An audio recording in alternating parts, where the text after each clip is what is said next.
Welcome to this week's edition of the Pete Mezzetti Show. I'm Pete Mezzetti. It's actually Town of Old Saybrook night tonight, and we're also going to introduce you to the new superintendent of schools in the Town of Old Saybrook. But before we get to all that, we want to welcome Dr. Krista Bachman, who is the principal of the Old Saybrook Middle School. Dr. Bachman, welcome. How are you? I'm good. Thank you for having us. Good to see you again. Thank you. You as well. Thank you. And I understand you have someone else sitting with us, and I'll let you do the introduction. I do. This is our new incoming superintendent, Chris Drezick. He is coming to us from Enfield and will be joining us officially on Tuesday next week. Cool. Chris, welcome. How are you? I'm great. Thanks for having me. Thanks for coming down. So, Chris, tell us a little bit about yourself and your background being a superintendent in Enfield. Sure. I've been the superintendent for the Enfield Public Schools for the last 7 years. Okay. And prior to that, I was the deputy superintendent for 5 before that. So it's a bit of a different environment, but I've been doing this quite some time. So Yeah, you like it? I love it. Wouldn't want to do anything else. No. And Krista, now you, since Jan Peruccio retired, I believe you were the interim? Yes, I've been filling in as the interim since April. Okay. Yep. You like it?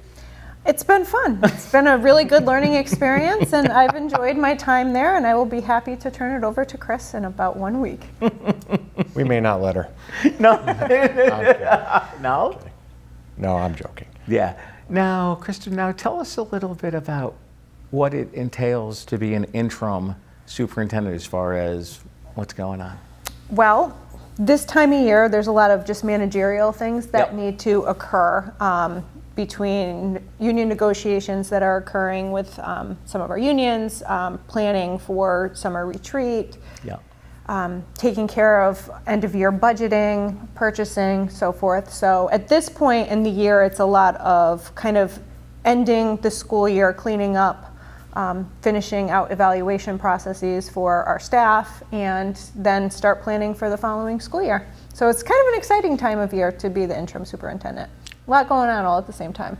How many more days left of school?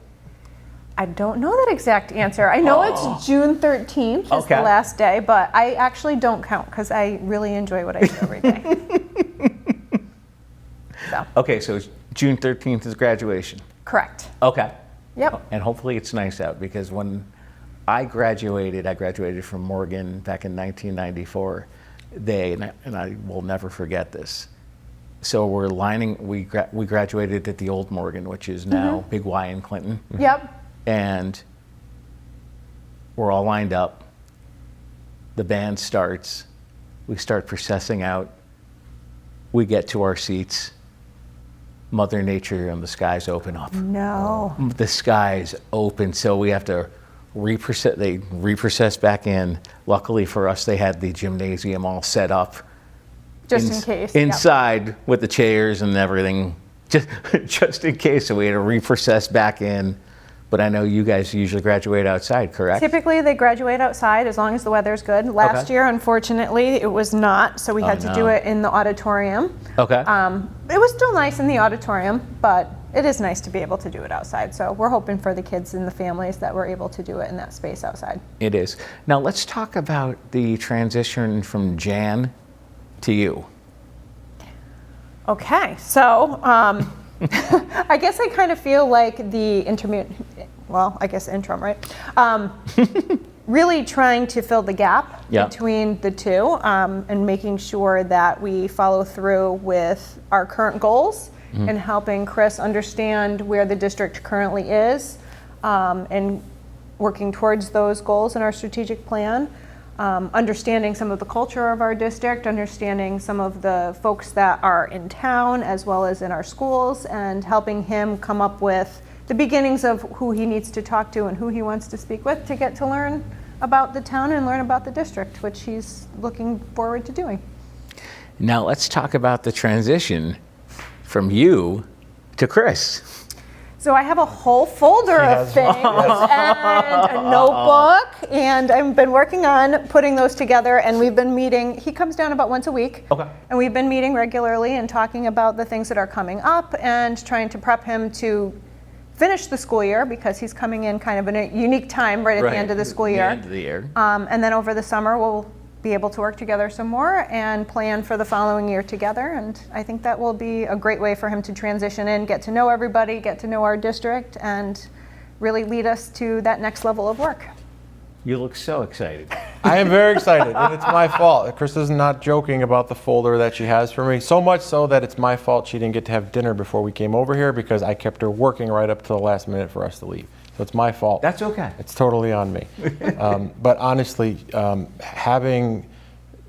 it's not often, or at least in my experience, I haven't changed jobs in nearly 20 years I've been in Enfield. But I have a lot of colleagues who do make transitions, and I kind of hit the jackpot. Coming in after someone like Jan, who's not only extremely well respected and beloved in the community, Yes. but she could not have been more welcoming and warm to me throughout the transition during this time, and I'm forever be grateful for that.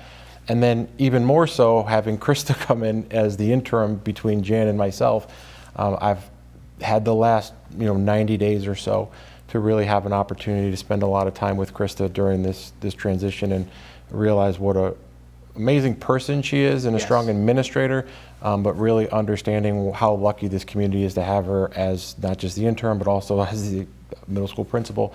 And for me, selfishly, I couldn't have asked for a better situation to come into as a new superintendent with the people that have been helping me along the way. So I'm very grateful for that.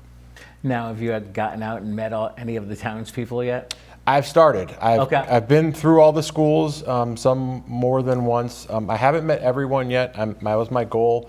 It was about a 90-day transition between my old job and my new job, which starts next Tuesday. Yep. I was really hopeful to get out and meet as many people as I could. I just haven't had an opportunity because I still have a day job, so I Yep. haven't been able to get up here as much as I would have liked to. So I've met a lot of people, but not all. But hopefully they'll get sick of me pretty quick because I'm going to try to get over there as much as humanly possible. Now, is there a difference between the Enfield school system and the school system down here in Old Saybrook? Yeah, I mean, most predominantly is the size. Okay. So obviously Enfield's a larger community. I have 11 schools and programs and about 5,000 students as Wow. compared to three buildings here and about 1,000 kids. So it's a much different size, but I am really looking forward to it. A lot of folks that I have spoken with throughout the transition have been, it's gonna be weird going from a big place to a small place. And really the way I look at it is I'm gonna have an opportunity to get to know every single student because there's only 1,000 of them as opposed to the 5,000 students in my district now. I'm gonna try, can't make Yeah. that promise, but that's one of the things I'm aspiring to do. So I'm excited, extremely excited to start next week with the hope that I get an opportunity to meet as many people as possible as soon as I get here. And the other good thing that when you came in where you came in,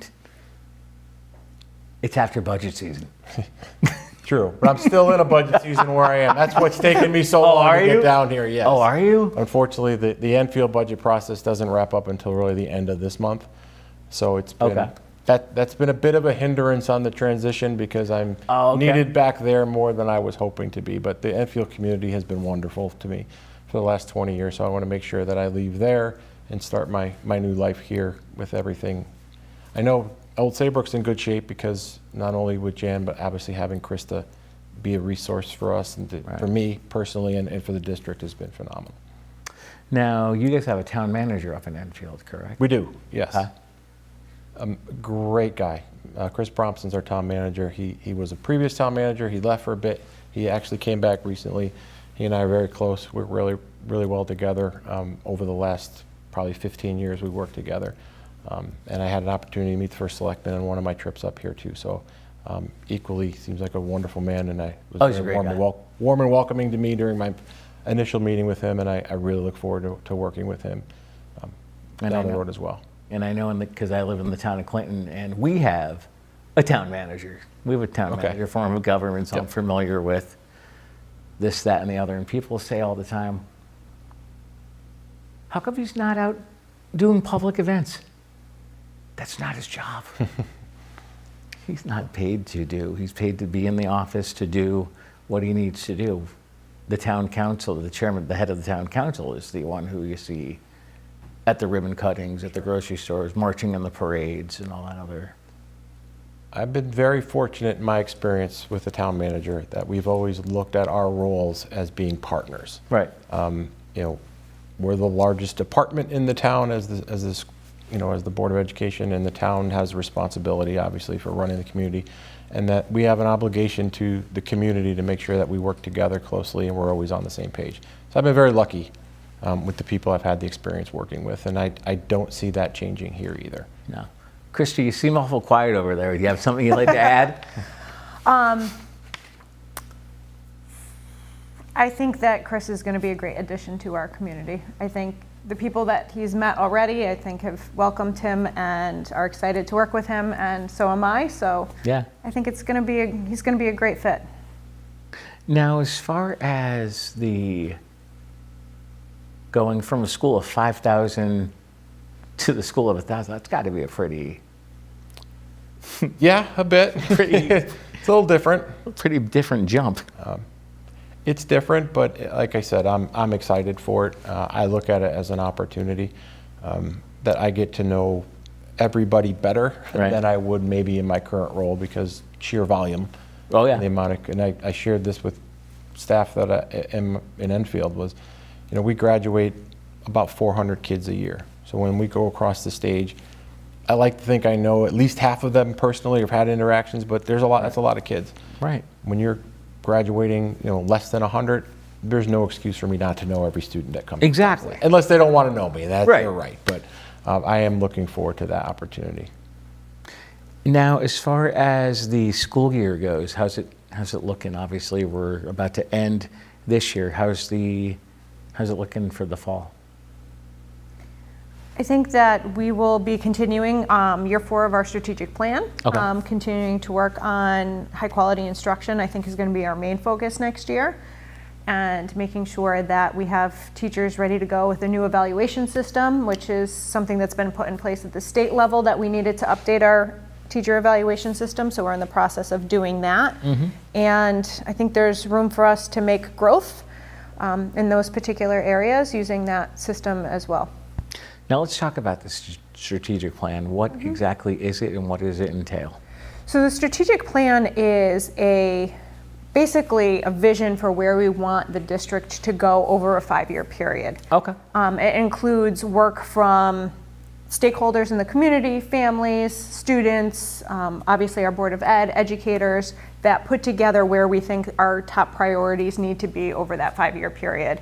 And our focus for this 5-year period is equity, high quality instruction, and student well-being, involving that social emotional piece for students. So really looking at the whole child. Chris, you have something you'd like to add? I didn't memorize it yet, Pete. Okay. Large document. I'm obviously familiar with it. Is it in the folder? It's in the folder. Oh, okay. We did. That was one of the things she pulled out today. She's like, this is where we are. But it does show a commitment by the community, obviously led by the Board of Education in partnership with the district. Right. The commitment this community has to the system and to making sure that we're affording the opportunity for all of our kids in our community to aspire what they want to be. That was really throughout this process for me, something that stood out was really just listed even in the district's vision statement, was the word aspiration. And you don't often hear that in our line of work. We often tell kids what we want them to do or what we expect them to do. Right. But we leave out the piece of, well, what do they want to do? What do they aspire to do with their lives, and we're that vehicle to get them there. And that was evident throughout this process, either through obviously the interview process, but getting a chance to speak to some stakeholders, that there is really a commitment within this community to give our kids the opportunity to aspire to what they want to be in their life, and the strategic plan lines that up. Exactly. So that's, again, I didn't know there was going to be a quiz today, Pete, or else I would have studied a little bit better. No, you're fine. I think Krista already gave me the quiz before we got here. She did. I was prepping him. Oh, you were prepping him. And I have to let you know, maybe we'll give you a couple months to get in your feet wet, but then I want to come over and maybe tour one of the schools with you. The only schools I've been in is the high school, when I was meeting with Karina, the job coach. Oh, using. Yes. Yes. Thank you. because she usually helps me facilitate students who need credits Yes. to volunteer. Yes. Yes. Which is a great opportunity for them. Yes. Thank you for being a part of that. Yes. For our students' Yeah. sake. Not That's great. not a problem. And maybe in the spring, maybe in the fall, we'll continue to utilize, because I'm assuming that they get credits for when they volunteer and community service Yep. hours. They get community service hours, which they need to graduate, which is important too. And how many community service hours do you need to graduate? I don't know the answer to this question. No, I don't know exactly at the high school what the hours are. I'm sorry. All right. You don't know. I don't know. I got the strategic plan down though. It's in the folder. Everything's in the Somewhere. folder. That answer is it's in the folder. And with Jan leaving and Chris coming on, is Trent still there? Trent is still there. Oh, excellent. Yes. Okay. You better be. Yes. I was gonna say, when I first started to get to Jan, I had to go through Trent. Yeah, he's a And good he's a nice guy. gatekeeper. He is. Him and I have gotten to know each other, and it's He is. like, and it went with Jan. He's So- going to be very helpful, I think. So I in want to have helping Jan transition. on. Oh, okay, when? Let me know. Yeah. Yeah, no, he's a good guy. Yeah. He's helpful, I think. He's going to help Chris, I think, transition as well. He's got a lot of great systems in place that will help. Trent has been amazing so far these last almost 3 months as part of the transition. As soon as I was officially on board, we've been in communication, and he's been a godsend for me to get my head straight on cleaning up where I am and coming here. So Trent's been great. Nice. Would you guys mind sticking around for another segment? Sure. Sure. All right, we'll be right back. 'Tis the season for giving. Did you know that 40% of charitable donations are received during the last few weeks of the year? Unfortunately, there are some Scrooges out there who want to take advantage of those of us in the giving spirit. Watch out for overly emotional appeals or the pressure to give right away. Those are red flags of a scam. A reputable charity will take your donation as much tomorrow as it will today. So make sure to give yourself time to do research. You can start at give.org, the foundation arm of Better Business Bureau, which accredits charities just like BBB accredits businesses. Charities can demonstrate they are trustworthy by agreeing to in-depth evaluations to see if they meet BBB's standards for accountability. Also, be cautious about name confusion. When charities seek support for the same cause, the names can sometimes appear similar. Before you give, be sure you have the exact name of the charity to avoid a case of mistaken identity. To see a list of accredited charities and learn more about the signs of a scam, visit give.org.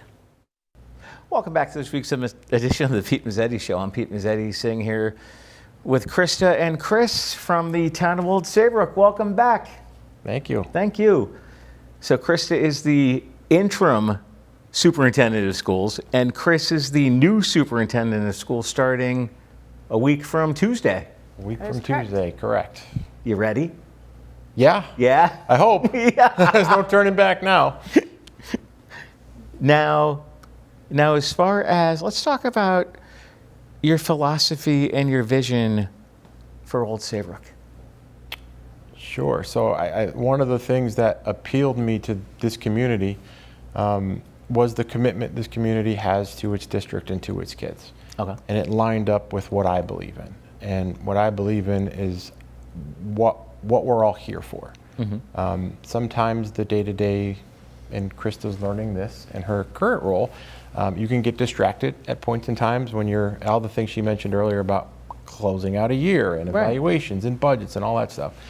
I haven't met an educator who got into this line of work for that stuff. Right. You got into this line of work because you want to make a difference in a kid's life. And that was evident to me throughout this process and the people I got an opportunity to speak with, that my philosophy on being student-centered and being here for the betterment of our kids, to help them reach their highest potential, lines up with what this community already believes in. And that for me was one of the probably the most important commonality that I had with what I believe in and what the district and folks here who run it had to. And I know that was something that was very important to I don't know if I can call her my predecessor, but Jan. Sure. who we share a lot of the same beliefs in the same belief system. So that's my philosophy. I share with staff members when they come for ideas. I'll listen to anything, I'll support anything, but it's always going to start with, how does this benefit kids? Right. And if it benefits kids, I'm all ears, I'll listen to it. So I have not met anyone in this community yet that doesn't believe that either. So I'm extremely excited about that. Now, did you have a chance to work with Jan between the transition? Yes, so Yeah? Jan and I were old colleagues back in our previous lives. So we knew each other briefly professionally, but once it was official that I was going to be appointed, I was able to talk to her for the first time, and she was amazing for me through this process. She didn't have to help as much as she did, but she did. She was always there, and she made a commitment that I can always call her, and I plan on taking her up on it. So And I still hopefully call her. she's not watching. Because she won't answer if she's watching this, and then she'll know it's my number. Yeah, there you go. But no, she has been an amazing as a colleague, and over this past process developed into a friend, and I'm extremely grateful for everything she's done. Yeah, she was wonderful Fantastic. with me. Yes. And it's like, anytime I'm like, I've got to fill in, I've got a time slot to be filled. Are you around? She's like, I'll be down. Okay. Doesn't surprise me. No, she's a wonderful person. She is. Yes. And I'm sure she's gonna be missed by the community. And No Chris? pressure. No, Pete, huh? Thanks. no. Thanks, Pete. Yeah. Oh, big shoes to fill there. There you go. Yeah. So as far as obviously the school year is about to wind down, and now you guys don't take the summers off. No, we work through the summer. You guys work through the We'll summer. take some time, but we work through the summer, yep. You guys work through the summer and normally when you guys work through the summer, you get ready for the upcoming school year and do budgets and do all that other fun stuff, correct? It's a lot of Yes. planning over the summer, a lot of setting next set of goals, identifying what professional development we're going to need, at least at the building levels. That's a lot of the work that happens in the summertime. Right. Putting systems into place, making sure that our meetings and so forth are aligned. So there's a lot of alignment between the three buildings and with central office, as well as really planning for what those next steps are going to be to reach those next set of goals for the following year. But that's at the building level. I don't know, you want to add to that for central office? Well, you have to look at it from the district perspective as well, but I think what Krista says is important. We can't do things in a silo either. So as a district, if there's something happening in a building, particularly in a district that's relatively small, everyone needs to have an idea of what everyone else is doing, because at the end of the day, the most important thing is how this is going to have an impact on kids pre-K through 12. So there's a lot of planning at the district level. Obviously, what I do in my current role isn't much different just based on size and based on volume, but I don't want to speak too much because I may have a different idea that you haven't done yet, and I don't want to disappoint Krista, so I won't. I'm Might be a kidding. surprise I'm to me. joking. It might be. You think you know what you're doing this summer, Krista, but I'm kidding. I'm totally joking. And what's the upcoming school year looking like in starting? Now, you guys go back before Labor Day? August 29th, I believe, is the Okay. first day of school for this year. So Okay. yes, we typically go back before Labor Day. Okay, yeah. When I was in high school, we went back after Labor Day. Yeah, yeah. Some places do, some places don't. Of course, some places do get out earlier, depending on the weather. This is true, but it allows us to have some professional development days at the beginning of the school year. It allows Right. us to build in some professional development days throughout the year to work with our staff and help build their capacity. And the kids get a little extra break in there too. Yeah, because when professional development days are around, obviously the kids aren't in school. Correct. Unless we have an early dismissal professional development day, which occasionally happens. We have, I think, 5 of those built into our calendar as well, which is really helpful for the staff to be able to get together, work in PLCs or look at data together and refine instruction. All right, you just threw a term at me. What's a PLC? PLC, Professional Learning Community. So oftentimes teachers will work together on a particular problem of practice, a particular area that they want to improve on. Okay. And they may share lessons with each other. They may do what we call tuning protocols, where they get feedback on their lessons from the other staff members. They may be looking at data to make decisions about what strategies are working in classrooms and what they need to do next. They could be designing assessments. They could be working on curriculum. So there's a variety of things that happen on those professional development days. It's really important time for our staff Right. to be able to work together collaboratively, because they don't have a lot of that time built into their days. No. And I'm sure you've had your share of professional development days. I do. I was going to say, don't feel bad, because in that infamous folder was an acronym cheat sheet that Krista left for me as well. I knew the answer, but it was good to Okay. have. So we'll make Yes. sure we get you a copy. Okay. Yeah. That- So now you know for next time. There we go. There we go. Now, do you plan on going into the schools next year when the school year starts to introduce yourself to? I plan on going next week. I've been, like I said earlier, I've been fortunate to get to each school at least once. Okay. The middle school more than once because of the proximity to where central office is. But my goal is to hit the ground running and get into the buildings as quickly as possible. That's really the most important part, I think, for my transition or the entry plan. Nobody knows me at No. this point, other than the few conversations that I've been able to have. So before anyone has an opportunity to find out, what does this guy believe in? And, Exactly. and in case they're not watching, Right. I get an opportunity to hear them directly from me. So establishing relationships is something that's extremely important to me. And I'm a firm believer that having conversations individually, in groups, face-to-face meetings with people as often as possible is really at the heart of it. So Now, as far I'm coming on Tuesday. there you go. Now, as far as for more information on the district, everything's on the website, correct? Everything is on, right? Yes, Okay. everything is on That's the what you told me. I hope. I'm kidding. Yes. Yes, it is. I hope, which is on the screen right now, and everything can be found there. Email addresses, contact information, a little bit about School each calendars, schools. yep. Calendar. Yep, there's a everything's- website for each school. Okay. All sorts of good information there. Cool. Well, we're about to run out of time, so that was the quickest half hour I've ever experienced, but that's a good thing. We set a record on our first time. We should I know come- we we're s- coming back together. I know we set a record. Well, you know what? You can come back together. Maybe next time I have you on, I'll bring Carl Fortuna with me. Oh, there we That'd go. be great. That would, Yeah. that would be fun. Oh, great. That would be fun. So, Krista, thanks for coming on tonight. Chris, we'll see you soon. Thank All you right. for having us. Thanks for having us. Thanks a lot, guys. All right. On behalf of Krista and Chris, I'm Pete Mezzetti. Thanks, good night, and we'll see you next week.